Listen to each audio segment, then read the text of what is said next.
Sins of Solar Empire 2 is finally coming to Steam after a long time only being available in an incomplete state on Epic. We will be able to play the full game on August 15th. And along with that Steam release is the advent of, well, the Advent, as the third and final faction which was available in Sins and Sins Rebellion.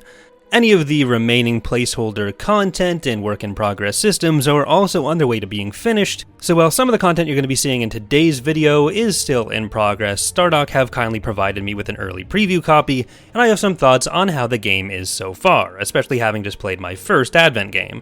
There's a link to the Steam store page in the description if you'd like to check it out for yourself as we go. The Advent, like the TEC and the Visari before them, is split into two factions, the Advent Wrath and the Advent Reborn. I think one of the things the game has really improved on from the prior title is making each faction really feel like a distinct group. There are some core mechanical differences on top of the flavor differences which make the Advent, TEC, and Visari all play very differently, even though the core concepts within their fleets remain the same. We've covered the Visari phase resonance and phase gates giving them mobility in prior videos, as well as some of the TEC's unique economic gameplay, which has been expanded on even further since I last played them on the channel, with imports and exports now existing. The Advent have a point system which is a bit similar to the Visari's resonance points, but where the Visari get flat stats for their points, the Advent give different abilities. These 5 different abilities, at least for the Advent subgroup I played, included the ability to spy on enemy systems, the ability to transport ships back to your capital, which can be very useful in defense. I've definitely lost games to pirate raids in the past because I just couldn't get home in time. It also has classic culture bombing and doing damage to planets within your culture, and I think those two work pretty well together. As with Sins 1, culture is very much the name of the game for Advent, and it spreads a similar way as you build up your temples, though I did feel like I was struggling to actually turn the culture on enemy worlds before I actually knocked them out. Getting culture locked in Sins 1 could be frustrating, but given how much more it plays into what the Advent are doing than the other factions, I wouldn't have minded dropping the impact a bit more in favor of making it a bit more viable to get the culture into other areas.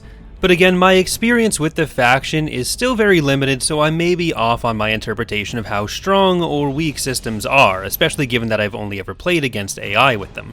The Advent's massive endgame cannon, the Deliverance Engine, which can turn some ships at a target planet to your cause, is another area where I think the reaction to a feature's problematic nature in Sins 1 may have gone too far. The cannons are quite difficult to get to before the super late game, which helps to mitigate how much the game could be turned into just being about interstellar cannons firing everywhere, but once I managed to finally build mine, the range was too low to realistically use it for much. The cannons take defensive slots, which means they can be hard to position on fortified front lines. But they can only shoot usually within the range of a couple planets, so unless you're using it to crack an initial offense, there are a lot of investment for potentially not much reward, even compared to some of the Harmony abilities that the Advent is able to use. By the end of the game, you're definitely able to use the higher level Advent abilities pretty regularly, especially once you consider that the initial attack into enemy territory usually happens along the longer phase lanes. It probably means you either need to wait for the orbital bodies to bring in a pre-built cannon to a position where it can fire on other worlds, or you need to take the first enemy planet in their cluster, then build it up enough that you have the cannon, and then go on the offensive in the rest of their territory. But by that point, you've probably taken out their biggest, most fortified world. I wasn't able to test this in the game because the enemy factions didn't get a cannon up and running, but one of the Advent abilities can make a targeted friendly planet invulnerable, so I'm kind of curious what happens if you use that on a planet being targeted by a Novolith or a Kastura, the big cannons belonging to the other two factions. Again, maybe this is just my limited experience with the game talking, but considering that they are such a significantly bigger investment over the prior step of research, I had to go well out of my way to make sure that I could build them at all before the game ended. This will obviously scale a little bit based on the size of the map. I was only on a 40 planet 4-player map, but maybe it'll be more accessible if you're on a larger map where you can build up the labs a bit more easily.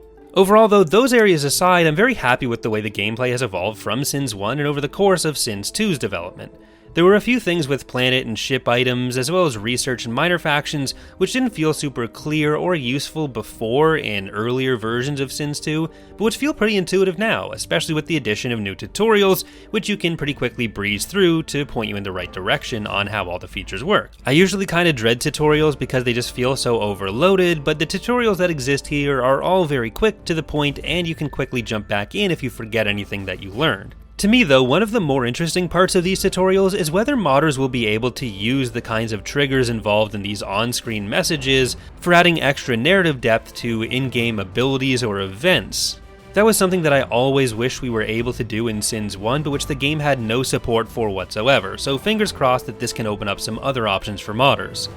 The planetary orbits remain one of my favorite additions to the game. Sins 1 could often build up around front lines and then just be a fleet ball at a fixed location.